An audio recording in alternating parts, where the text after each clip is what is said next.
been done for you and me. Oh, we will never have to travel on our own to Calvary. There's no cross for us to die on. It's been done for you and me. Oh, it's been done. It's been done for you and me.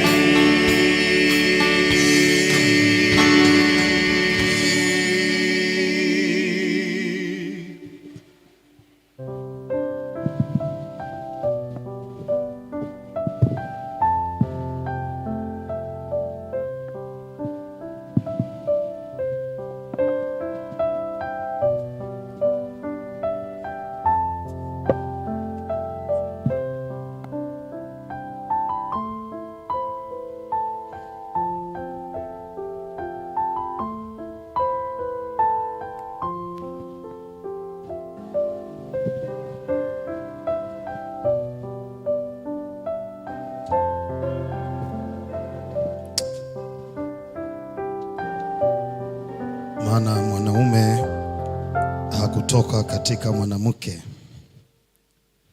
bali mwanamke katika mwanamume. Wala mwanaume hakuumbwa kwa ajili ya mwanamke, bali mwanamke kwa ajili ya mwanaume. Kwa hiyo imempasa mwanamke awe na dalili ya kumilikiwa kichwani kwa ajili ya malaika. Walakini si mwanamke pasipo mwanaume, wala mwanaume pasipo mwanamke katika Bwana. Maana kama mwanamke alitoka katika mwanaume, vile vile mwanaume naye huzaliwa na mwanamke, na vitu vyote asili yake hutoka kwa Mungu. Hukumuni ninyi wenyewe katika nafsi zenu jioni ya leo. Bwana Yesu asifiwe. Jamani, Bwana Yesu asifiwe. Bwana Yesu asifiwe. Bwana Yesu asifiwe.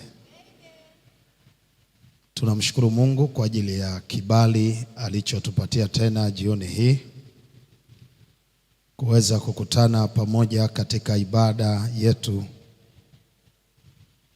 baada ya miendo ya siku nzima katika majukumu yetu ya kila siku.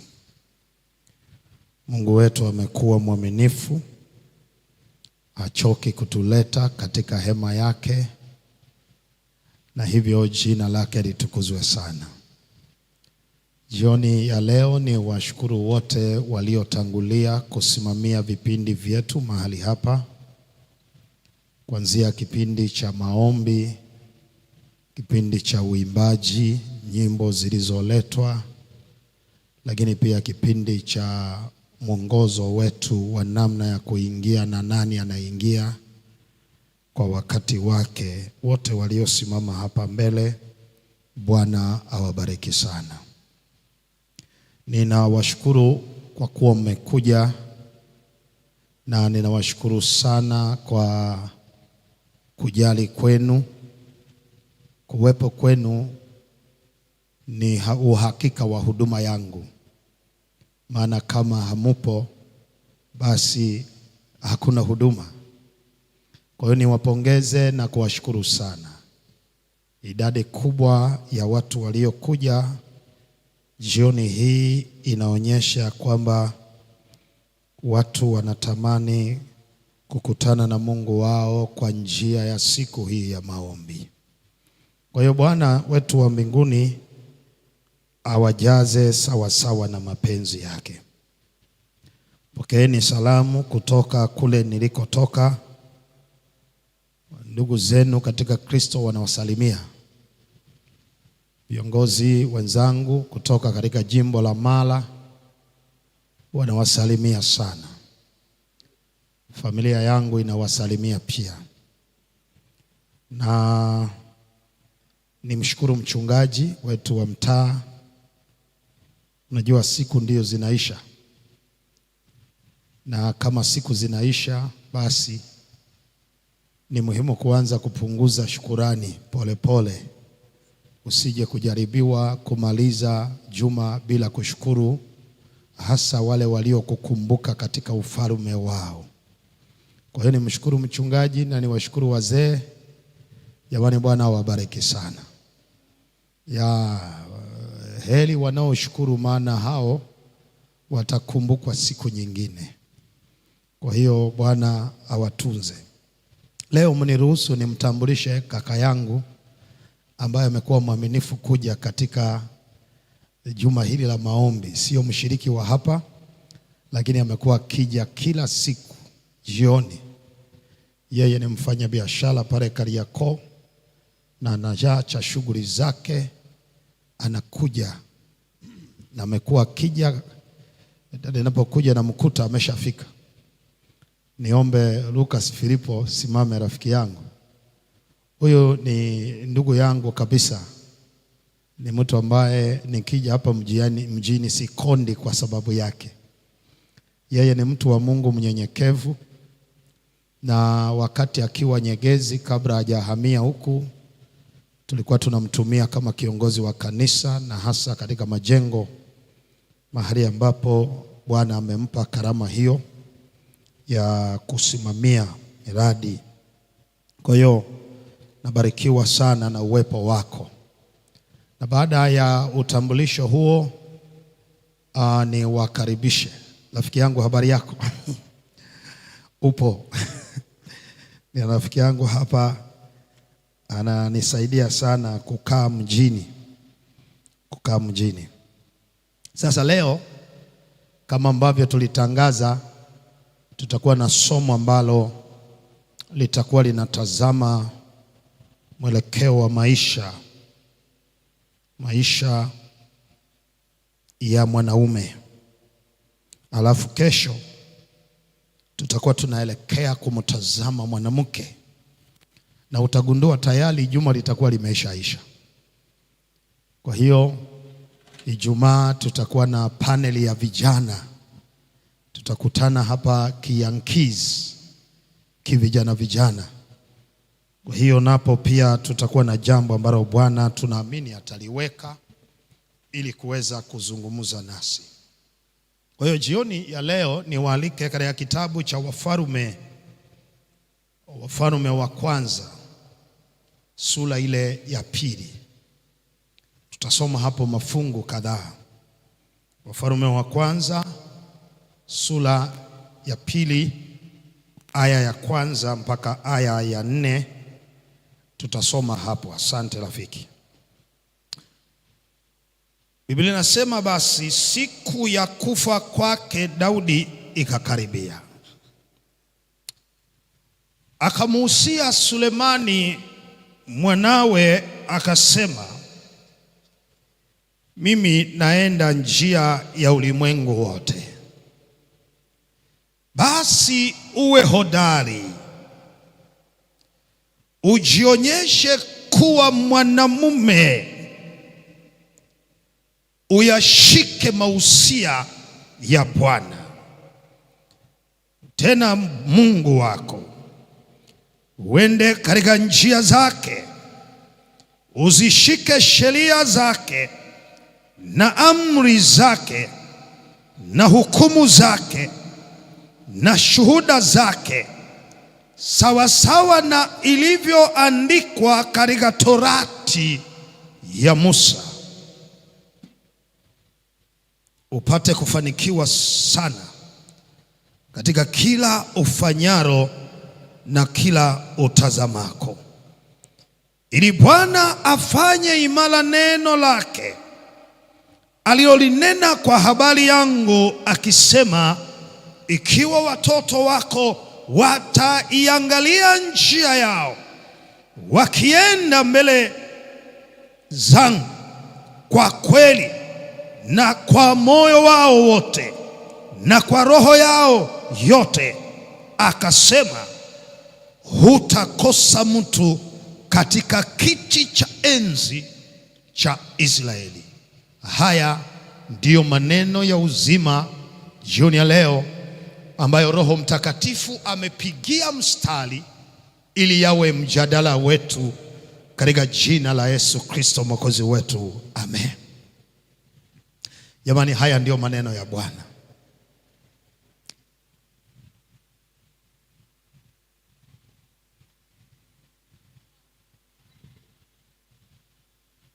Somo letu jioni ya leo lina kichwa cha somo kinachosema mtanziko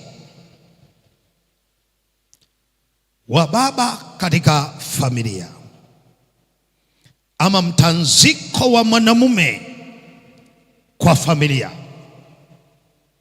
Mtanziko wa mwanamume kwa familia. Kwa hiyo utagundua tunatembea na mtanziko, dialema. Na jioni ya leo tunaendelea na kitu kama hicho. Basi tuombe. Baba yetu na Mungu wetu mtakatifu, asante kwamba umetuleta tena jioni hii ili utusikizishe maneno yako ya uzima. Jioni ya leo tunaomba, tunapotazama katika mwelekeo huu tena uliokusudia mwenyewe, uwe basi na neno la kutuhusia katika maisha yetu. Nena nasi tuko tayari kusikia, katika jina la Yesu Kristo Mwokozi wetu. Amen. Tangu tamko la Mungu lilipotamkwa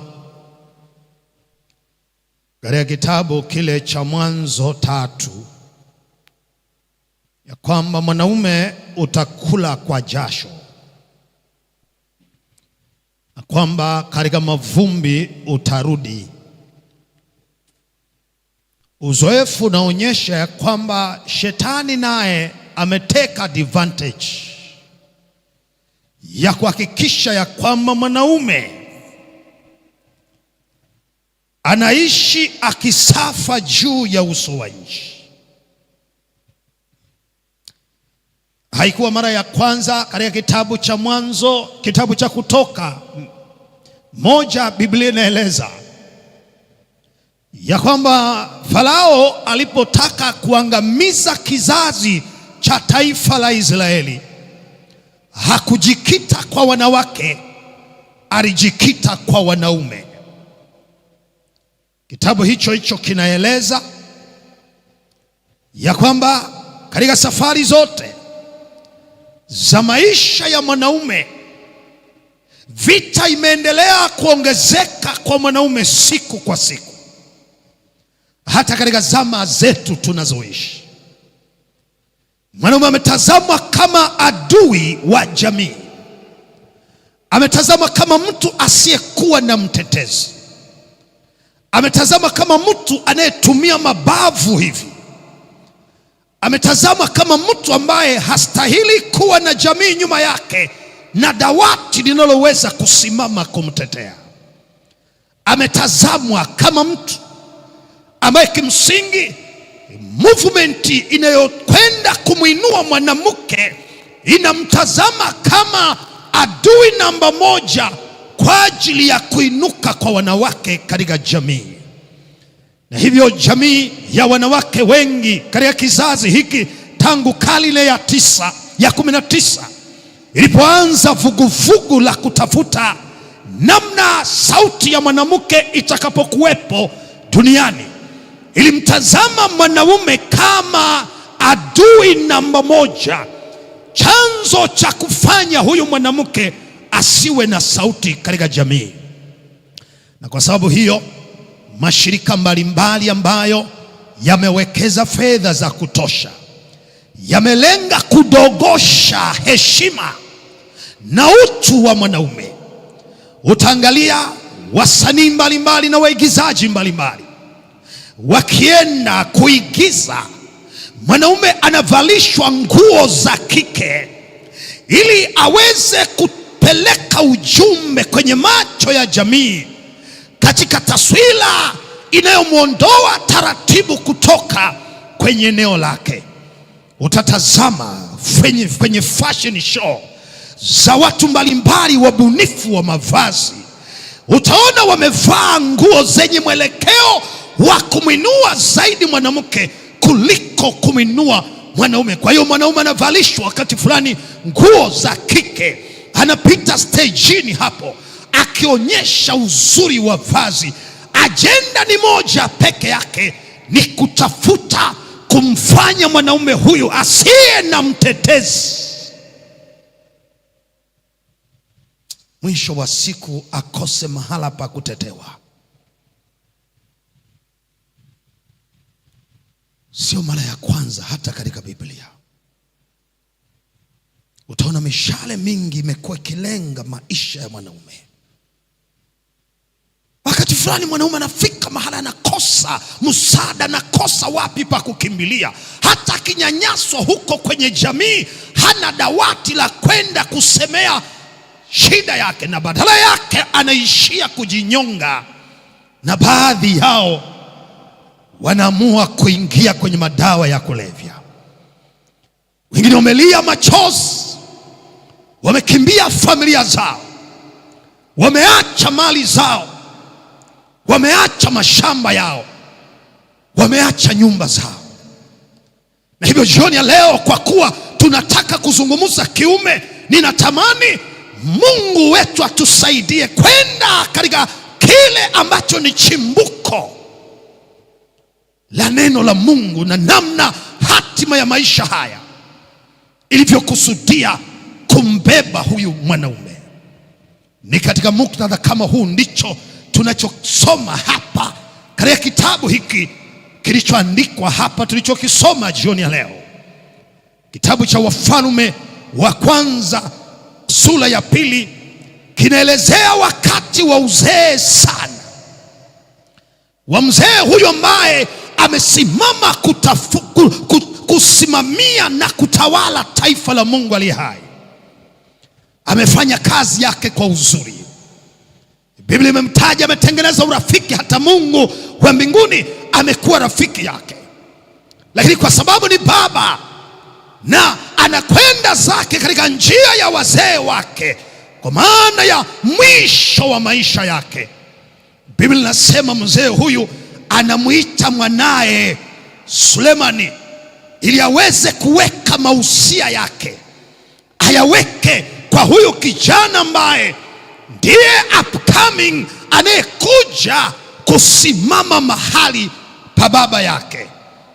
Daudi anazungumza vitu vya muhimu jioni ya leo, na mimi naomba watakatifu wa Bwana tuvitazame vitu hivi vya muhimu ili tuweze kujifunza kitu kinachogusa maisha ya mwanaume. Anasema ya kwamba, Sulemani mwanangu, mimi baba yako ninakwenda katika njia ya ulimwengu wote, njia ambayo yeyote mwenye mwili atakwenda kwenye njia hiyo. Kwa lugha nyingine ya kwamba siku zangu zinahesabika juu ya uso wa nchi. Nitaacha familia, nitaacha watoto, nitaacha mamlaka, nitaacha enzi. Na kwa sababu hiyo, kwa kuwa ninaenda zangu, bila shaka nafasi yangu anayestahili kuisimamia ni wewe peke yako, mtoto wangu. Biblia inasema, ndipo mzee anafungua kinywa chake, anasema, Sulemani mwanangu, yako mambo matatu namo manne ninayotaka uweze kuyaishi katika maisha yako. Jambo la kwanza, anasema uwe hodari. Bwana Yesu asifiwe. Bwana Yesu asifiwe. Anasema uwe hodari. Jambo la pili, anasema ukajionyeshe ya kwamba wewe ni mwanaume. Jambo la tatu, anasema ukayashike mausia ya Bwana Mungu wako. Na jambo la nne, ndipo utakapostahili kutoa sehemu ya mamlaka ya kifarume niliyo nayo katika maisha yangu. Sasa kwa sababu ya uelewa, jioni ya leo naomba nijaribu tena kurudia ili mshiriki aweze kuelewa. Daudi anamweleza mwanaye, anasema, mwanangu Sulemani, ukitaka kuwa mwanaume halisi kwenye hii dunia, jambo la kwanza unatakiwa kuwa hodari, be strong. Lakini jambo la pili, jionyeshe ya kwamba wewe ni mwanamume wala sio mwanamke. Lakini jambo la tatu, shika mausia ya Bwana Mungu wako, ukazishike sheria zake, ukayafuate maagizo yake na torati zake. Na jambo la mwisho nasema, ndipo utakapofanikiwa, ndipo utakapostawi, na ndipo utakapotwaa enzi ya mamlaka yako. Unajua, mpaka sasa washiriki bado, mchungaji wangu wanahitaji nipige reverse kidogo ili wanielewe, na ndio kazi ambayo huenda Mungu ameniita kuja kuifanya hapa Magomeni. Na kwa sababu hiyo ninaona bado hamujawa pamoja na mimi. Narudia, maana ishara ya kwamba muko pamoja na mimi, kila unapopata hoja ni muhimu useme amen, kama ilivyonenwa. Bwana Yesu asifiwe. Na kwa kuwa sasa hamtaki, narudia tena. Daudi anasema, Sulemani mwanangu, yako mambo kadhaa unayotakiwa kufanya. Jambo la kwanza, be strong, kuwa hodari. Na jambo la pili, simama ukaprove ya kwamba wewe ni mwanaume. Jambo la tatu, tembea ukashike mausia ya Bwana Mungu wako. Na jambo la mwisho, ndipo utakapofanikiwa, ndipo utakapotwaa ufalme, na kwamba kizazi chako nacho kitatembea kwenye lineage yako. Na kwa sababu wote sasa mmeelewa, naomba jioni ya leo niwakaribishe sasa kuingia ndani kidogo kwa neno moja baada ya neno jingine. Daudi anaposema neno la kwanza ya kwamba Sulemani mwanangu, kuwa hodari, hamaanishi ya kwamba uwe na nguvu, hamaanishi ya kwamba uwe na physical body, physical power ya kubeba vitu, ya kupiga mke, ya kutisha, ya kutoa macho na kukaribia. Hamaanishi jambo hilo. Maana ukisoma Biblia katika lugha ya asili utagundua hili neno lina maana kubwa sana kuliko unavyozani. Neno hili katika lugha ya Kiebrania linaitwa kazak. Kazak. Na nimefurahia pasta niliposoma hili neno, lina maana ya neno ile ile kidogo inayotumika sana kwenye lugha ya Kiswahili, kaza.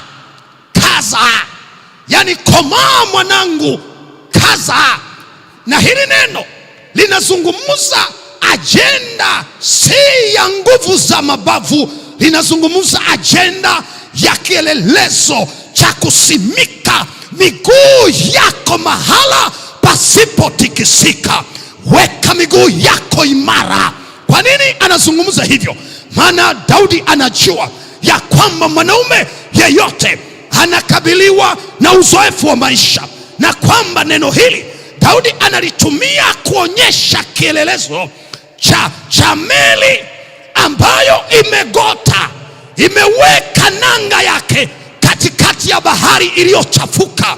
Mawimbi kushoto na kulia yanaitandika meli hiyo, lakini kwa sababu ya nanga iliyosimikwa imara, meli hiyo haiyumbishwi na mawimbi yoyote. Kwa hiyo Daudi anasema, mwanangu, ninajua ya kwamba mimi ninakwenda, lakini yako mambo mawili yanakukabili. Moja, msiba wangu, kuna kifo, lakini jambo la pili, kuna utawala. Na kwa sababu hiyo wewe kama mwanaume ni lazima usimike miguu yako imara. Haleluya, haleluya. Jioni ya leo hakuna mtu hajanielewa ninachomaanisha, watakatifu wa Bwana, kwa kuwa tunazungumza kiume jioni ya leo. Kila mwanaume katika katika maisha haya, so long as yuko kwenye pepo za dunia hii, kama hataweka miguu yake imara, akasimika mahala salama, atatikiswa na upepo wa dunia hii, atatandikwa na changamoto, atapigwa na changamoto, na mwisho wa siku atakuwa mwanaume upepo. Utavalishwa siketi, utakuwa unayumba kama tiara, uko kushoto, uko kulia, uko magharibi, uko kaskazini, uko kusini, uko mashariki. Mwanaume ambaye utakuwa huna msimamo wowote, utapigwa na dhoruba za dunia hii. Na unajua ni kwa nini? Maana Daudi anasema kuna kufa, lakini jambo la pili kuna kutawala. Na kwa kuwa nini la kufa na mamlaka ninayoiacha, na iacha mikononi mwako, ninachotaka mwanangu, onyesha ya kwamba umesimika imara miguu yako. Stand firm mahali uliposimama. Na mimi kwa sababu ninazungumza na wanaume walioko jioni ya leo, nataka niwatie moyo ya kwamba wanaume, kwa kuwa hatuna watetezi, hatuna marafiki, hatuna wa kusimama pamoja nasi, na wapendekezea jioni ya leo, weka miguu yako katika mwamba Yesu Kristo, ili usipigwe na mawimbi kwenda kushoto na kulia. Maana kama hutafanya hivyo, kuna siku utakimbia familia. Maana kuna siku yule uliyemuita honey, baby, my dear, my wife, my lovely, huyo atasimama na wewe mahakamani, akilitafuta jasho lako kwa udi na vumba, na atatoa mafaili ambayo hata wewe utastaajabu, na atakuweka kwenye kona ambayo utajuta kumjua katika maisha yake. Na sasa nataka nikutie moyo jioni ya leo ya kwamba Daudi anamwambia mwanae, mwanangu Sulemani, weka miguu yako imara, proof ya kwamba wewe ni unshakable. Maana katika safari ya uume unayoendea kama mwanaume, anasema utakabiliwa na dhoruba za kutosha. Utakutana na dharuba za kukataliwa,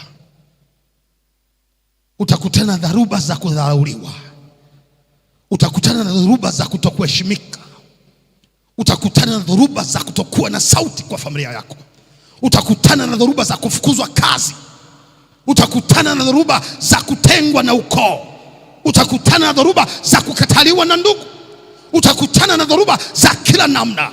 Utaweka mtaji, utakula hasara. Utafanya kazi yako kwa bidii, matokeo yake ni madogo kuliko ulivyodhania. Na sasa anasema kwa kuwa wewe ni mwanaume, weka miguu yako imara, ili pepo za dunia hii zisikuyumbishe. Sema amina kama unanielewa. Jambo la pili, mzee anasema sio tu kuweka miguu mwanangu. Jambo la pili ninakuhusia, jionyesha kwamba wewe ni mwanamume. Jionyesha kwamba wewe ni mwanaume. Na hapa naomba niwaambie, Biblia inapotaja hili neno katika lugha yake ya asili, haimaanishi tu ajenda ya mwanaume kama mwanamume, inakwenda mbali zaidi. Maana neno lilotumika hapa kwa Kiebrania linaitwa ish, na neno ishi maana yake ni mume wa mtu. Jionyeshe ya kwamba wewe ni mume wa mtu. Na moja ya sifa ya mume wa mtu ni kubeba majukumu ya familia. Anasema mwanangu, utasimama kama baba wa familia, kama mwanamume wa familia. Na kwa sababu hiyo, simama ukabiri majukumu yote ya baba wa familia. Haleluya. Kuna mtu hajaelewa. Moja ya majukumu ya baba wa familia ni kuhakikisha ya kwamba familia yako inastawi, familia yako ina ulinzi, familia yako inapendwa, familia yako inajaliwa, familia yako inavaa, familia yako inakula. Na kwa sababu hiyo, katika ajenda ya mambo haya baba, hakuna kukwepa majukumu. Bwana Yesu asifiwe. Wanaume wenzangu, pale nyumbani watoto hawajui kwamba baba anakosaga hela. Kuna siku watakukabili, wanakuambia mzee, tunataka kula. Wakati huo umetoka, umeenda kufight, umepambana, hakuna chochote ulichokipata, lakini ukirudi nyumbani familia inataka kula. Na kwa sababu wewe ni baba wa familia, nataka nikutie moyo jioni ya leo, usikate tamaa wala usivunjike moyo. Endelea kuprove ya kwamba wewe ni mwanamume wa mke mahala fulani. Na nataka niwaambie watakatifu wa Bwana, katika usiku ya leo ni muhimu tukubaliane kama wanaume tutasimama kutetea familia zetu. Hakimbii mtu majukumu ya familia yake. Haleluya.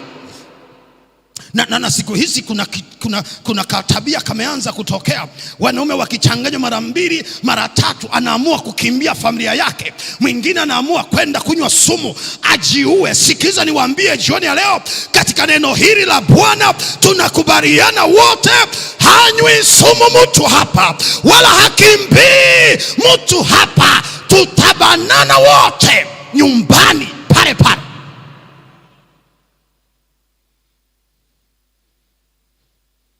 Hatukimbii majukumu hapa. Onyesha kwamba wewe ni mwanaume. Hii ajenda za kutisha bana, unajua wewe una roho mbaya, mwanamke gani wewe, shetani mkubwa, ninajuta kukuoa, ni heri nikajiue, nife tu nitokomee. Sikiza nikwambie, wanawake wa siku hizi wamechoka. Watakwambia baba, wahi baba, wahi. Ninakutia moyo wewe. Sikiza nikwambie, hanywi sumu mtu hapa. Haleluya. Na wala hatujitishi kujinyonga. Tunakomaa kwenye familia mpaka kieleweke. So long as ulijichanganya kuja hapa kwenye familia, kitabanana hapo. Tunachotaka ni kujenga credit yetu kama wanaume. Tutabeba majukumu yote. Haleluya. Hakuna kujitishia kunywa sumu hapa. Na kwa taarifa yako, hatuziri. Hata ukileta ugali tutakula kwa jina la Yesu Kristo. Na mambo ya kutishiana hapa. Umechanganywa kidogo tu hapa, alafu naamua kutisha. Siyo mara husalimii mtu. Sikiza nikwambie, umenikosea na kusalimia kwa bidii, tena kwa neno la Bwana. Na nataka nikuonyeshe, maana kinachotafutwa hapa ni kuprove ya kwamba mimi ni kichwa cha familia. Kichwa cha familia hakiziri. Haleluya. Kitasimama imara. Kwa hiyo Daudi anamwambia, mwanangu, komaa mwanangu, kaonyesha ya kwamba wewe ni mume. Ishi, onyesha kwamba ni mume wa mtu. Hakuna kupigwa mawimbi kwenda kushoto kulia. Sikiza, kita miguu yako vizuri, simama kwenye familia yako, prove ya kwamba wewe ni baba wa familia. Na ngoja niwaambie, katika haya maneno, kwa kuwa anayeongea ni mfalme na anazungumza kwa mfalme mtarajiwa, kwa context hiyo ninachotaka kueleza jioni ya leo, baba wa familia ndiye mfalme wa familia yake. Haleluya. Na kwa sababu hiyo, kama mfalme, kwa mujibu wa taratibu za kifalme tangu Agano la Kale, ana jukumu la kuhakikisha wote waliomo ndani ya nyumba yake, bajeti zao zote siko chini ya supervision ya mfalme. Sasa nataka nikupe akili baba, hata kama huna cash, maana tunatofautiana baraka. Unaweza kuona kama mwanamke hapo baba kametangulia kwenye majani mabichi, mshahara wake mara 5 kuliko wa kwako, mara moja baba, jitutumue, nendo hemea kabisa hapo. Yani njoo, hata kama umefilisika, njoo na mzigo nyumbani. Tisha kwa neno la Bwana. Simama, halafu ulizia hapo nyumbani. Baba kafika, baba wa familia amebisha hodi, ameingia. Yani mtishe huyo kwamba wewe ni kichwa cha familia. Acha kuishi kinyonge wewe. Simama imara kwa jina la Yesu Kristo. Haleluya. Sasa unakaa kinyonge, huna sauti. Hapo kwenye TV tukiitwa baba fulani, unaniita. Hata kama alikuwa hakuita, anasemesha mtu, anaongea na simu, mama fulani umeniita. Wewe sikia nikwambie, wewe ni kichwa cha familia. Gangamala, koma hapo nyumbani. Haleluya. ishi kinyonge kinyonge. Kama mtu kamekaa hapa, yani mpaka kuna watu bana, yani eti mpaka unajiongeza yani. Huko hapo unamuuliza mama, nikaosha watoto. Wewe sikiza nikwambie. Gangamala. Acha mambo ya ajabu hapo. Bwana Yesu asifiwe. Gangamala. Yani jitowe mhanga. Hata kama ni muoga basi mzee, kataa kuaibika mbele ya mke wako. Kataa kuaibika. Narudia, kataa kuaibika wewe. Anasema show yourself a man. Jionyesha kwamba wewe ni mwanamume, husband of someone. Koma. Alafu nikitokea huko njiani, hata kama kuna mtu anataka kuonyesha dharau kwa mke wako, tutakuja kurejelea hapa miongozo ya kanisa hapa baadaye, lakini hakikisha kwamba umelinda heshima.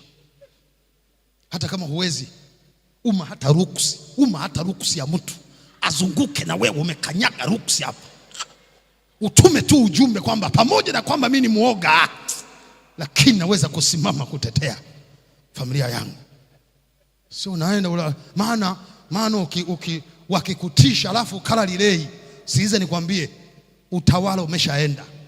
Kile utakapokroma home, wewe mama fulani, wewe nitakukanya, unaambiwa wewe nikaliite. Mama anarejea, kuna jamaa mtaani nikalistue, ujanja wote utaisha. Ninachomaanisha watakatifu wa Bwana, nilikuwa nachomekea tu, na maandisha simama, proof ya kwamba wewe ni mwanaume. Bwana Yesu asifiwe. Daudi anakwenda hatua ya tatu, anasema mwanangu, pamoja na kwamba mmoja utakuwa imara, utasimika miguu yako vizuri, lakini jambo la pili, utaprove ya kwamba wewe ni the husband of someone. Liko jambo jingine, shika mausia ya Bwana wako. Na hapa ndipo nataka niweke hema sasa.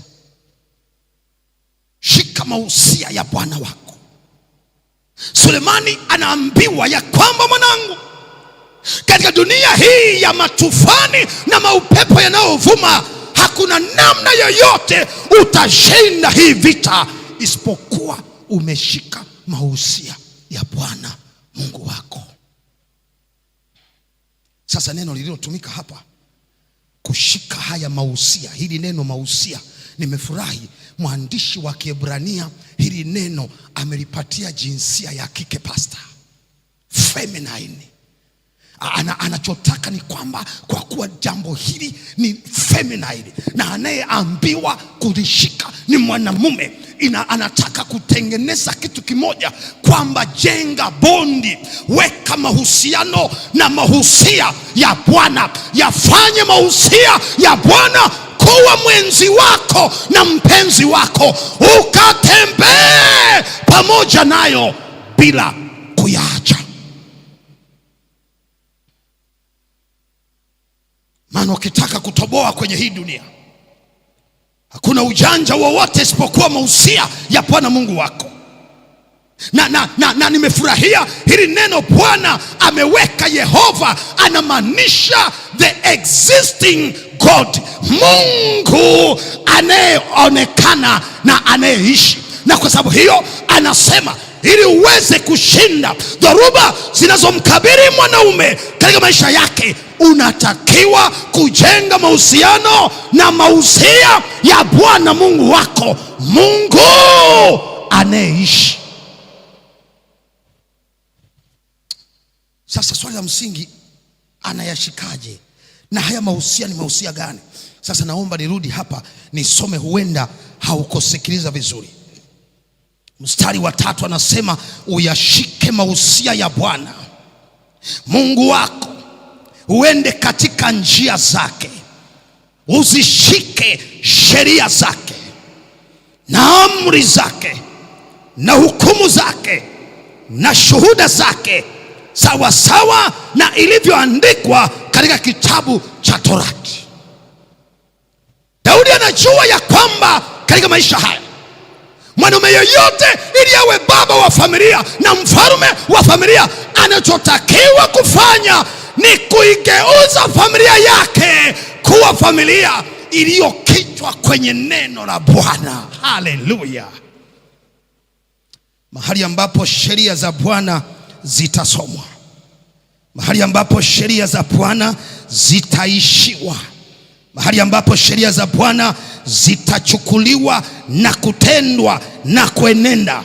Anasema kwa kuwa sheria za Bwana, moja, zitakuonyesha Mungu wa kweli; mbili, zitakuonyesha kufanya kazi kwa bidii; zitakuonyesha kutunza Sabato; zitakuonyesha uaminifu katika ndoa yako; zitakuonyesha namna ya kupenda majirani wanaokuzunguka. Na kwa sababu hiyo anasema shika mausia na sheria za Bwana.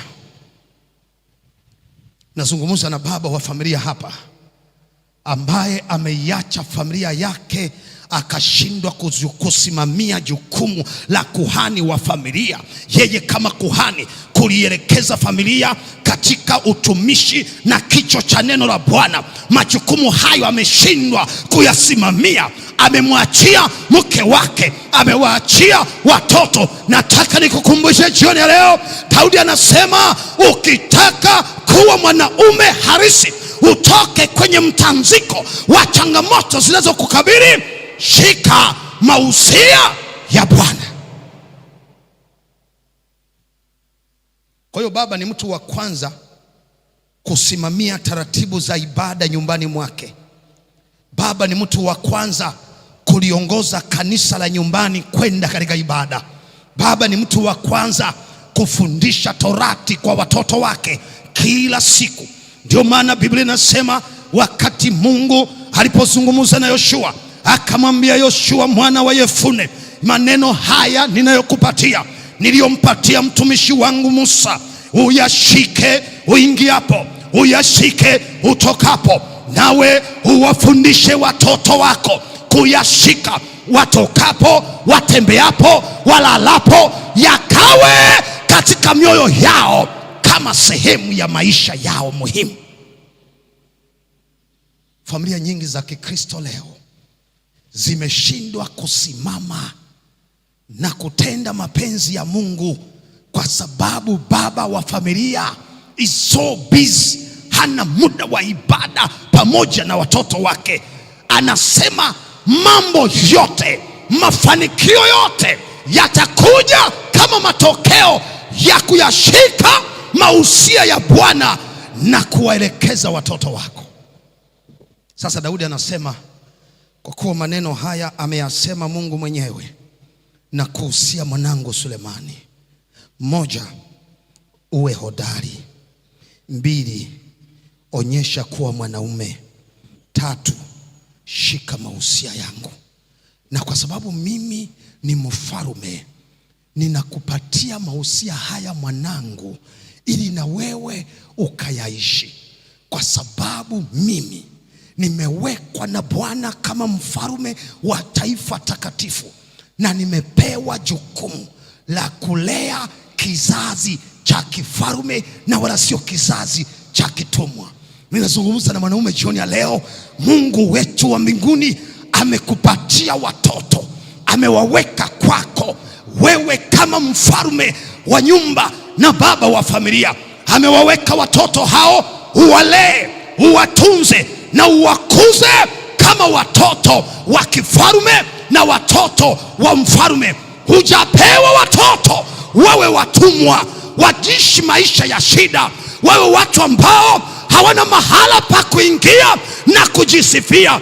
Simama, lea watoto kuwa wafalme.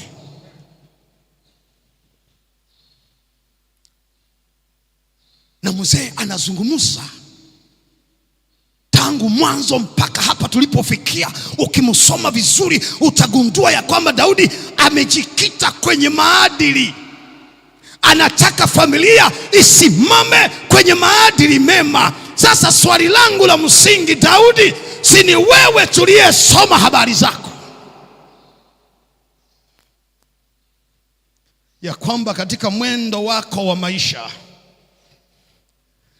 kuna nyakati ulijichanganya, ukamess up, ukasepa na mke wa mtu na ukampiga ujauzito na ukafanya triki ya kwenda kuweka mipango ya kumuua mume wa huyu mama, na mwisho wa siku akapoteza maisha. Na Bwana kwa kukuhurumia akaamua kukaua haka katoto kalikopatikana kwa uzinzi kwa muda wa siku 8 peke yake.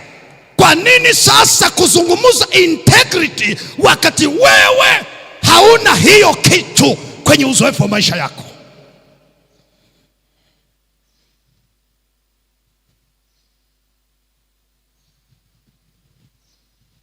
Hoja ya msingi jioni ya leo nataka nikusaidie kuelewa ya kwamba Daudi pamoja na kuanguka kwake alikuwa anajua mausia ya Bwana Mungu wake.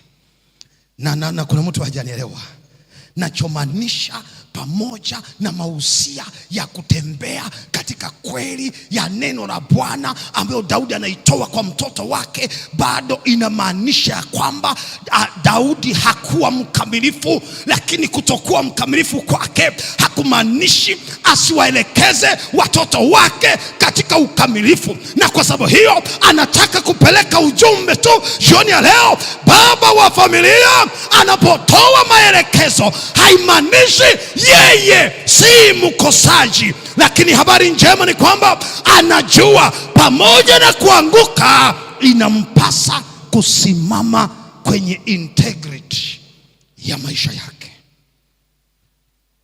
Lakini pia Daudi alikuwa anapeleka ujumbe ya kwamba kuanguka kwa mwanamume sio kudondoka milele.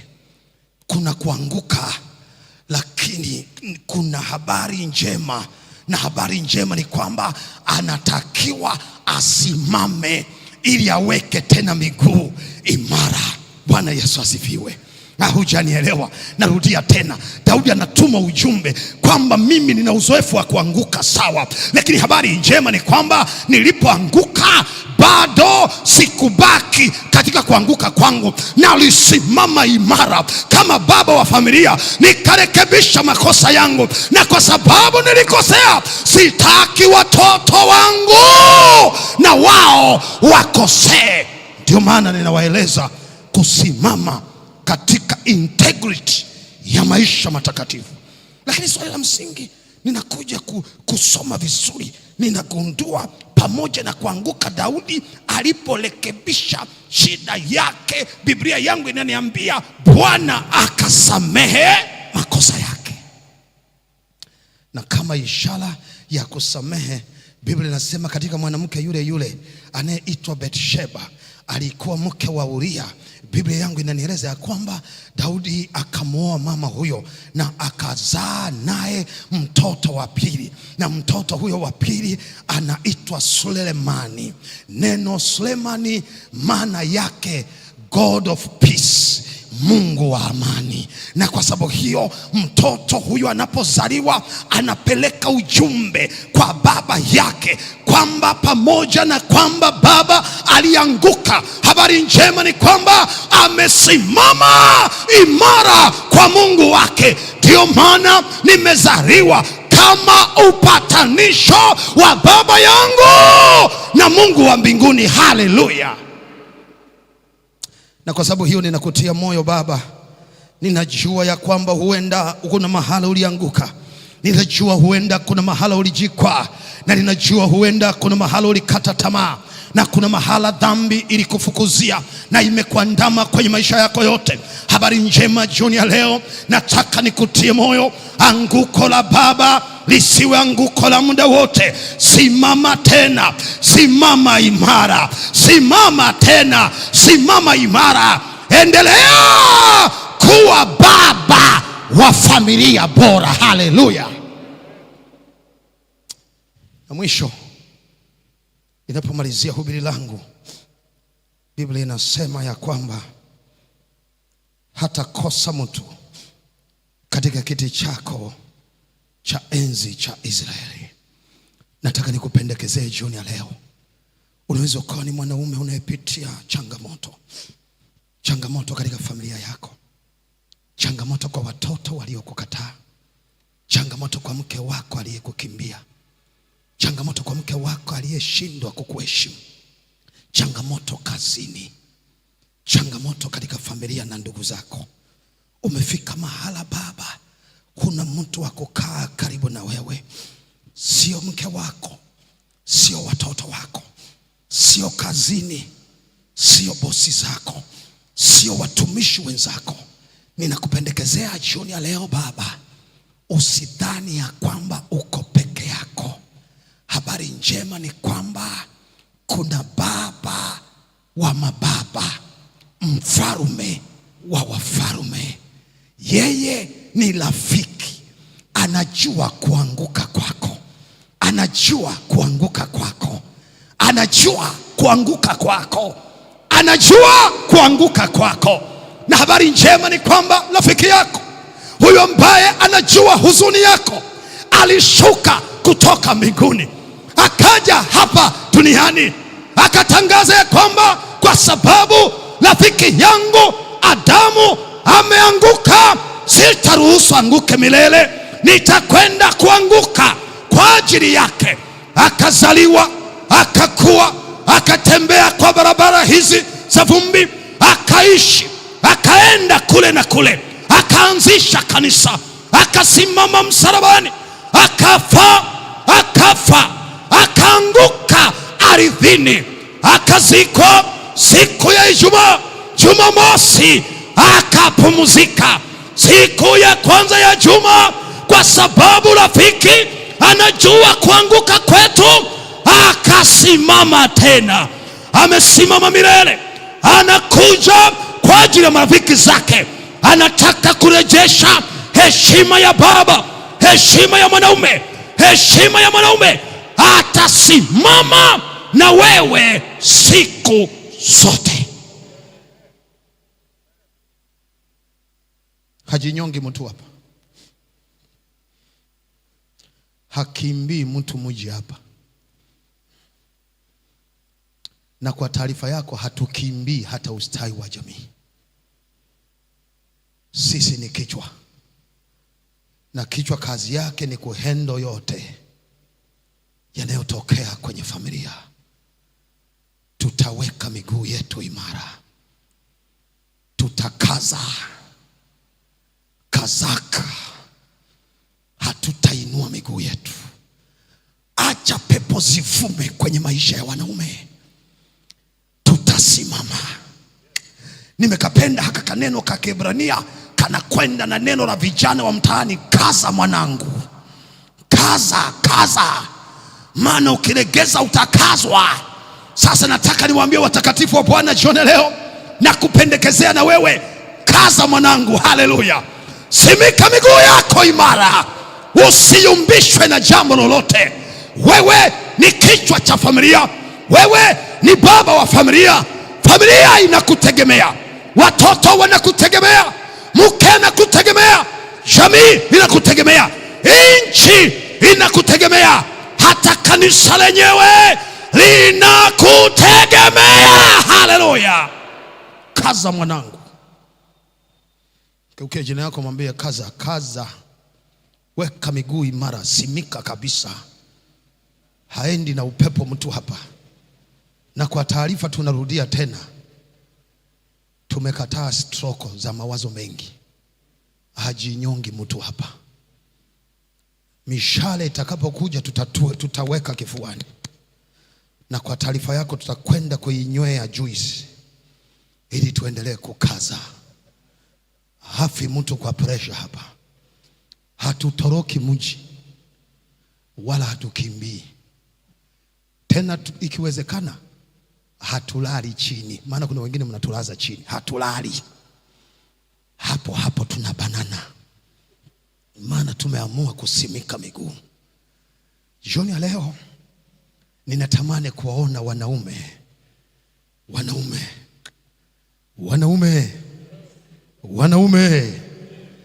Let the men say wanaume. Simama wanaume.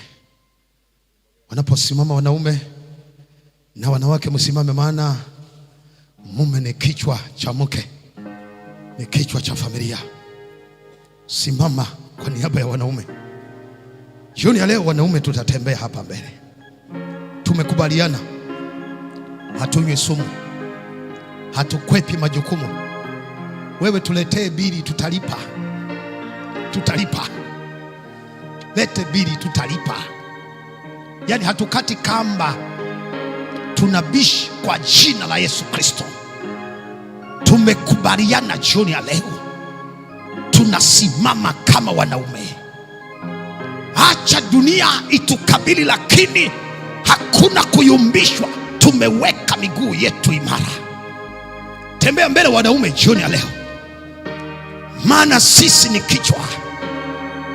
Alianza kutuumba sisi kwanza, na kesho tutawatazama hawa walioumbwa baada yetu, tuwaone na wao sehemu yao. Lakini habari njema ni kwamba hafi na stresi mtu hapa. Tunakomaa, tunagangamara, tunajikaza mwanangu. Hakuna kunywa sumu. Dunia ni ya wetu, ya kwetu sote. Tunakomaa mpaka kieleweke. Lete mdomo, tupigishe maneno, tupe stresi, tunaweka kifuani, tunaenda kunywea maji, halafu tunaendelea kukaza kama baba wa familia. Maana maisha menyewe ni haya. Mambo ya kupisha haraka haraka, wanaendelea kusonga na maisha. Tumekataa kwa jina la Yesu Kristo. Tunaendelea kugangamara. Lete bili unayotaka hapa. Tutakomaa mpaka kieleweke. Hakuna kufa mtu mapema hapa. Tunaendelea kukomaa. Narudia tena, kaza mwanaume. Kaza, komaa. Onyesha ya kwamba wewe ni mwanaume wa familia. Na mambo ya kufa na stress hapa, alafu naacha watu wanapeta tu, wanaenda kusalimia wajukuu. Hawa hapa Dodoma, hawa hapa Dar es Salaam, hawa hapa Arusha, Wewe sikiliza nikwambie, temu hii ukiamua kwenda kusalimia wajukuu, tunaenda wote. Ni kukaza mpaka dakika ya mwisho. Bwana Yesu asifiwe. Bwana Yesu asifiwe. Hebu akina mama mtupungie mkono. Haleluya. Yani leo hapa uwanja ni wa kwetu. Tunasimama kiumeni. Hakuna kupoteza point. Maana sisi ni familia, ni kichwa cha familia, ni wafalme wa familia. Tutakomaa mpaka dakika ya mwisho. Afe kipa, afe beki, hatuchomoki uwanjani. Ni heri tuache mguu uwanjani, lakini mpira goli liingie. Yani hivyo ndio tunakubaliana leo, na wiki inaisha. Leo tunazungumza kiume, tunakubaliana kiumeni. Hakuna cha pepo ya matumizi, pepo za mawimbi, pepo za stress, pepo za mdomo, pepo za majungu, hakuna cha pepo. Tunasimika miguu na tumekubaliana mahala salama pa kuweka miguu ni kwa juu ya mwamba Yesu Kristo. Haleluya. Simika hapo.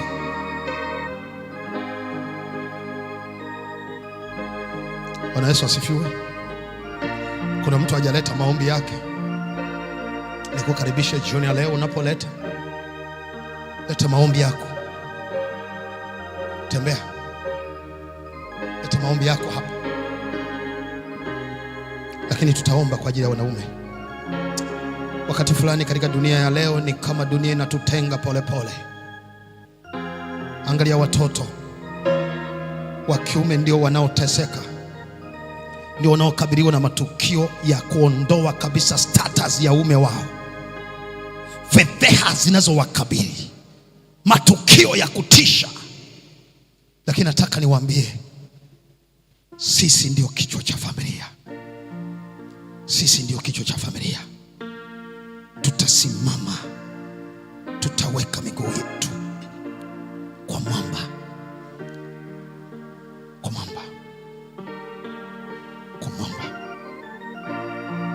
Leo nilitumia dakika zangu vizuri. najua ziko za bonde. Nitamkaribisha hapa mchungaji Leiza na mchungaji wa mtaa huu leo, pamoja na kutuombea kina mama na wanawake tulioko hapa na wale wanaotufuatilia kwenye mitandao. Maombi yetu yataelekezwa pia kwa kina baba, hawa watu ambao wanaonekana ni kama wamekosa mtetezi, hawa watu ambao wanaonekana kana kwamba kila kitu, mishale yote inalenga juu ya maisha yao. Jioni ya leo Baba, wapatie nguvu mpya tena, nguvu nyingi kama za simba.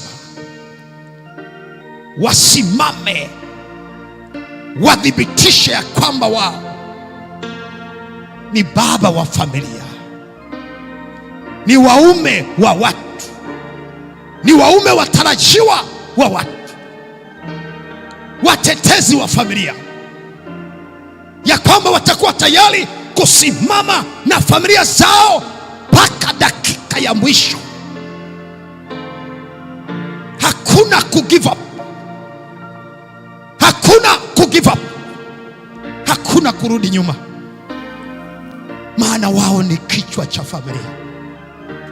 Wao ndio muhimili, wao ndio kimbilio, wao ndio mashauri ya kuanzia. Ninajua kuna sehemu ya mama na tutaitazama kesho. Akina mama, kesho tutakuwa na mtoko wetu. Hebu na tuje ili tuzungumuze kama malkia wa familia, wanawake wa nguvu. Na kesho wanaume, tukitoka hapa msituangalie tutakuwa na hasira, maana tutakuwa tunatetea na sisi identity ya mwanamke na sehemu yetu katika familia. Daudi anasema, mwanangu, kuna mambo yatakukabili, kuna kifo. Ukizubaa mambo yatakufa hapo, na hivyo unatakiwa ku-exercise utawala katika familia yako. Tunaenda kuomba. Naomba sasa tusimame wote, tutasogea hapa. Naomba tutasogea hapa. Wanaume tusogea hapa kwenye sanduku, tutalizunguka sanduku hapa, na kina mama mtatuzunguka. Leo mtatuzunguka hapa, mtatuwekea ugo hapo, na leo mtakuwa mnatuombea kimoyomoyo, maana huenda katikati ya wanaume hawa kuna mmoja alikuwa amepanga mwisho wa mwezi huu anajiniga, anakwenda kujitundika na kujinyonga. Huenda kwa maombi yako utanusuru maisha yake, na sababu tumekubaliana hafi mtu, hajinyongi mtu, tunakomaa mpaka dakika ya mwisho. Sasa kina mama tuje tuwazunguke, akina baba tutasogea hapo. Sogea tu akina naume, wado hapo, tusogeleane kabisa kwenye sanduku wanaume hapo, ili tutengeneze raundi ambayo mama zetu watatuzunguka na dada zetu na wake zetu watatuzunguka na wataomba kimoyomoyo kwa ajili yetu. Sogea mama, sogea. Kumbuka kumtendea wema mwenzako, maana na wewe huenda zamu yako ni kesho ya kutendewa wema. Kwa hiyo sogelea hapo, sogelea. Na tunapowasogelea tutakuwa tunaomba kwa ajili yao. Bwana awape maana halisi ya kuitwa mwanaume.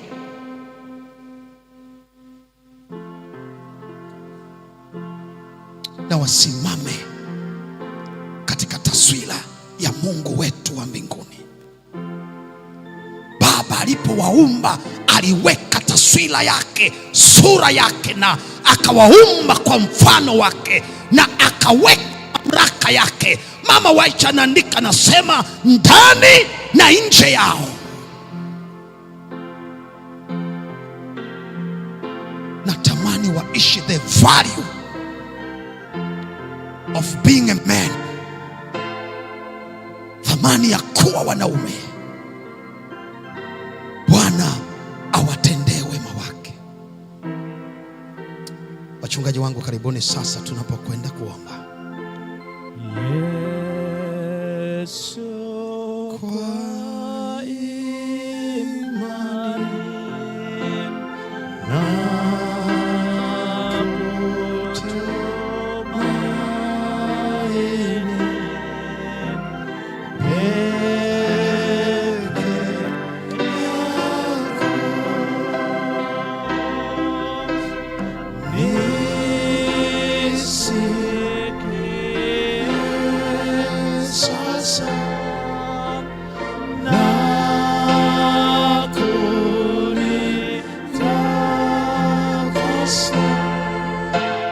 ni wako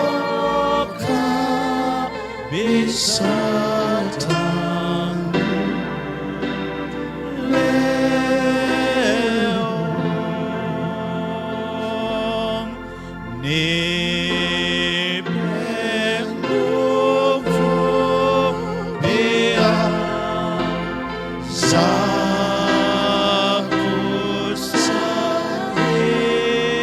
kusaidia moyo wangu.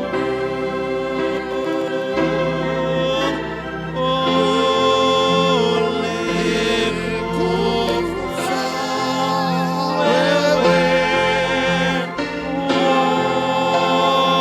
wokovu nipewe na kupenda wewe Bwana wangu.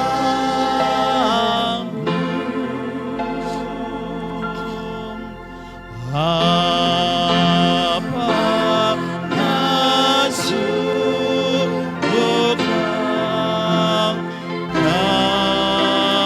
katika mashaka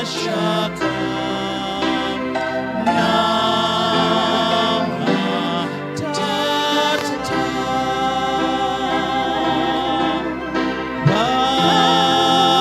palipo na giza,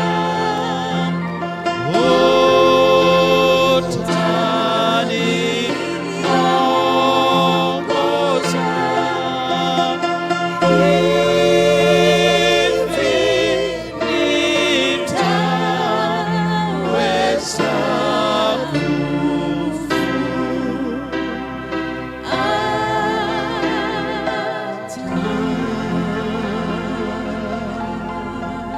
Baba na Mungu wetu, rafiki mwema, Mungu tupendaye, jina lako litukuzwe sana kwa jioni hii ya leo ya pekee, jioni ya maombi, jioni ya siku ya 4 ya juma. Ninakushukuru kwa baraka nyingi ambazo umeendelea kutupatia sisi watoto wako. Asante kwa sababu umeendelea kuisimamisha miguu yetu. Leo tena tunakushukuru pia kwa neno lako ambalo umekubali lipite katika midomo ya mtumishi wako, nasi tumesikia Baba. Tena leo umetamani neno lako likatimize mapenzi yako ndani yetu. Asante kwa kulileta neno kwa ajili ya wanaume ambao uliwaumba kwanza hapa duniani ili waweze kuibeba taswira ya mbingu.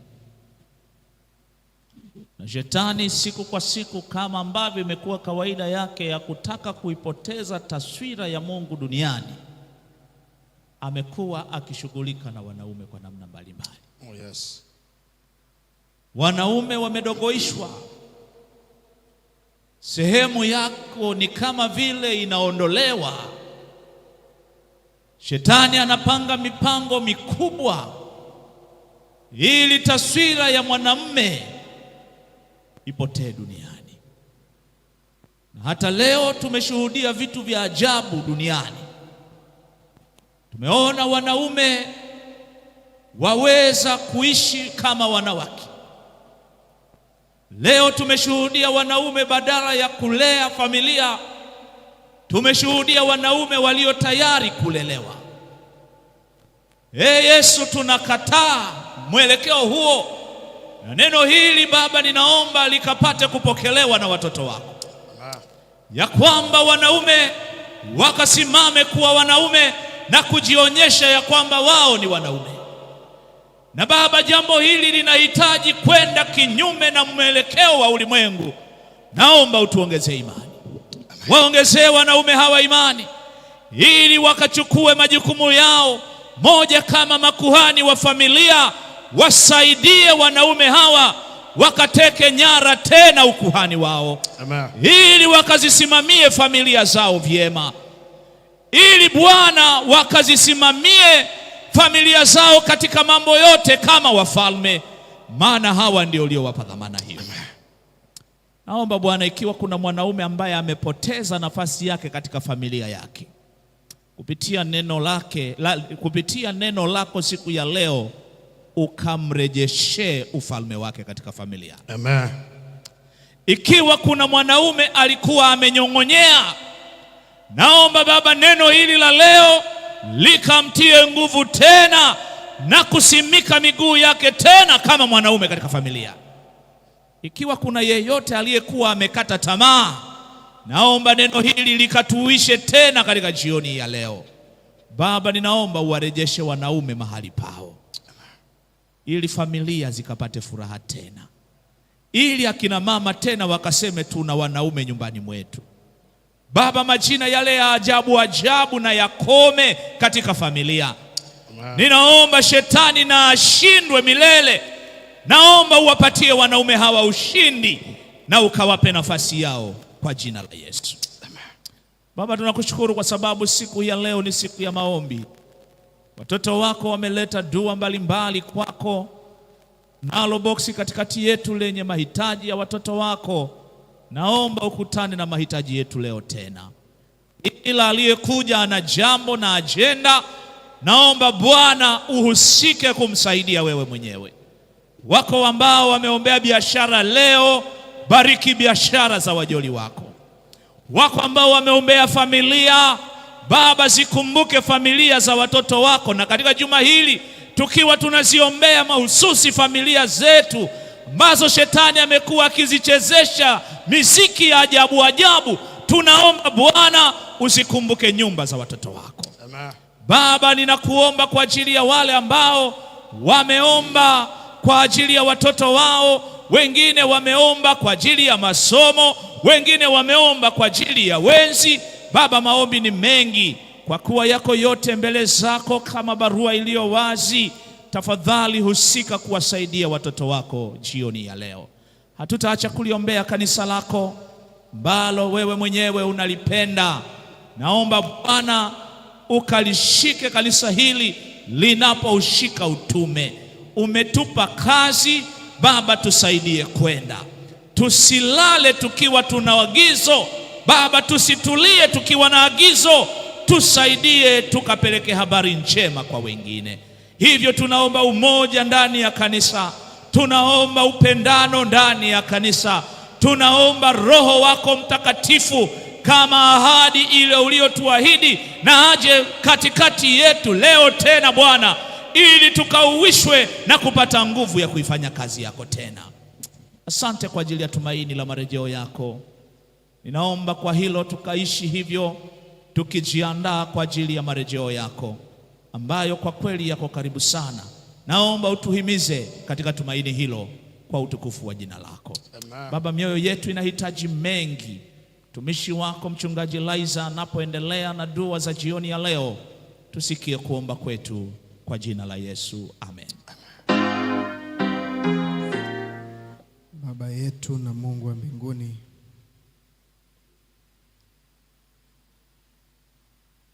ni ukweli wa wazi ya kwamba tunahitaji kusimama imara, kusimama tukiwa strong, tukiwa firm kwa miguu yetu kama wanaume. Umeliweka wazi neno lako jioni ya leo kupitia mtumishi wako. Umelileta kwetu na mioyo yetu imeguswa, masikio yetu yamesikia. Tumefanya hatua hapa mbele, tukijitoa tena kwako. Na kwa kweli leo umezungumza na wanaume wote walioisikia sauti hii kwamba tusimame imara, kwamba tusimame kama wanaume, Asante kwa sababu ya juma hili la familia ulilolileta kwetu na kwa kanisa la Magomeni. Ninaomba kwa kila mmoja aliyeko hapa, mwanaume, wasaidie watoto wako kusimama imara. Amen. Ninaomba kwa ajili ya kila mmoja aliyesikia neno hili, tusaidie kusimama kwako. Mungu wetu, hilo halitawezekana isipokuwa tumeweka miguu yetu katika wewe uliye mwamba kweli kweli. Maana kwa kweli wapo ambao wamechagua kuweka miguu yao katika mchanga, hapo wanaweza kuyumba. Tusaidie kusimama imara na kuweka miguu yetu katika mwamba ambaye ni wewe Yesu Kristo. Tusaidie kusimama imara na kuweka miguu yetu katika wewe uliye tegemezi letu peke yake. Mungu wetu, wakati ambapo tumejisikia ya kwamba ni wanyonge, jioni ya leo ninaomba kwa ajili ya nguvu. Amen. Nguvu kutoka kwako. Amen. Wakati ambapo tumejisikia ya kwamba ni kama vile tunapoteza wanaume wetu, jioni ya leo tunaomba ukatusemeshe kwa sauti ya Roho Mtakatifu yenye nguvu kubwa kutoka mbinguni. Amen. Ya kwamba unaweza kuturudishia identity yetu tena. Amen. Mungu wetu, tunaposimama imara katika familia zetu, ninaomba sasa utusaidie kusimama imara kama viongozi katika kanisa lako. Amen. Ili kanisa lako kamwe lisiumbe, ili kanisa lako kamwe lisionekane kuanguka. Baba, ukatusimamishe imara. Asante kwa familia ulizotupatia. Tunapoomba kwa ajili ya wanaume jioni ya leo, ninawaombea wanawake wote walioko hapa. Amen. Ukawabariki. Amen. Ukawalinde. Amen. Ukawatunze. Amen. Wao wana mchango mkubwa sana kwetu sisi waliotuzunguka hapa. Amen. Wao wana mchango mkubwa sana kwetu sisi tuliosimama hapa. Hivyo ukawasaidie, ukawabariki. Wao wakawe maua mazuri, wakawe harufu nzuri, wakawe sauti nzuri kwetu sisi tunaposimama mbele zako. Amen. Asante Mungu wetu kwa neno lako na kwa ajili ya mtumishi wako. Mtumie kwa siku zilizobaki, lile neno ambalo unalitaka kwa watu wa Magomeni, Bwana ukampatie hata usiku wa leo. Amen. Lile neno unalotamani kwa watu wako wasikie kona zote za ulimwengu, Bwana ukampatie ili akaliseme kwa siku zilizosalia. Amen. Mungu wetu, maombi yaliyowekwa katika boksi lililo mbele yetu hapa ukayasome. Maombi yaliyo katika kuta za mioyo ya watoto wako ukayasome. Ukawapatie kwa wingi wa fadhili zako. Neema yako ikawe pamoja nasi, upendo wako ukawe pamoja nasi, na ushirika wa Roho Mtakatifu ukawe pamoja nasi ukitufunika, kwa jina la Baba, la Mwana na la Roho Mtakatifu. Amen. Amen.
Bwana awabariki na kuwazidishia.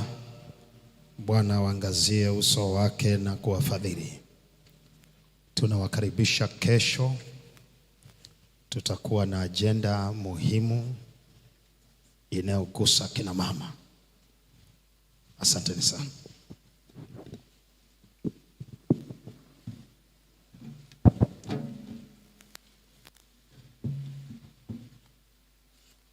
Pastor, ubarikiwe sana kwa huduma yako jioni ya leo. Tumefika mwisho wa ibada ya jioni ya leo. Tunapenda kualika tena siku ya kesho. Mikutano hii itaendelea kuanzia saa 11 jioni, lakini pia kesho asubuhi kuanzia saa 12.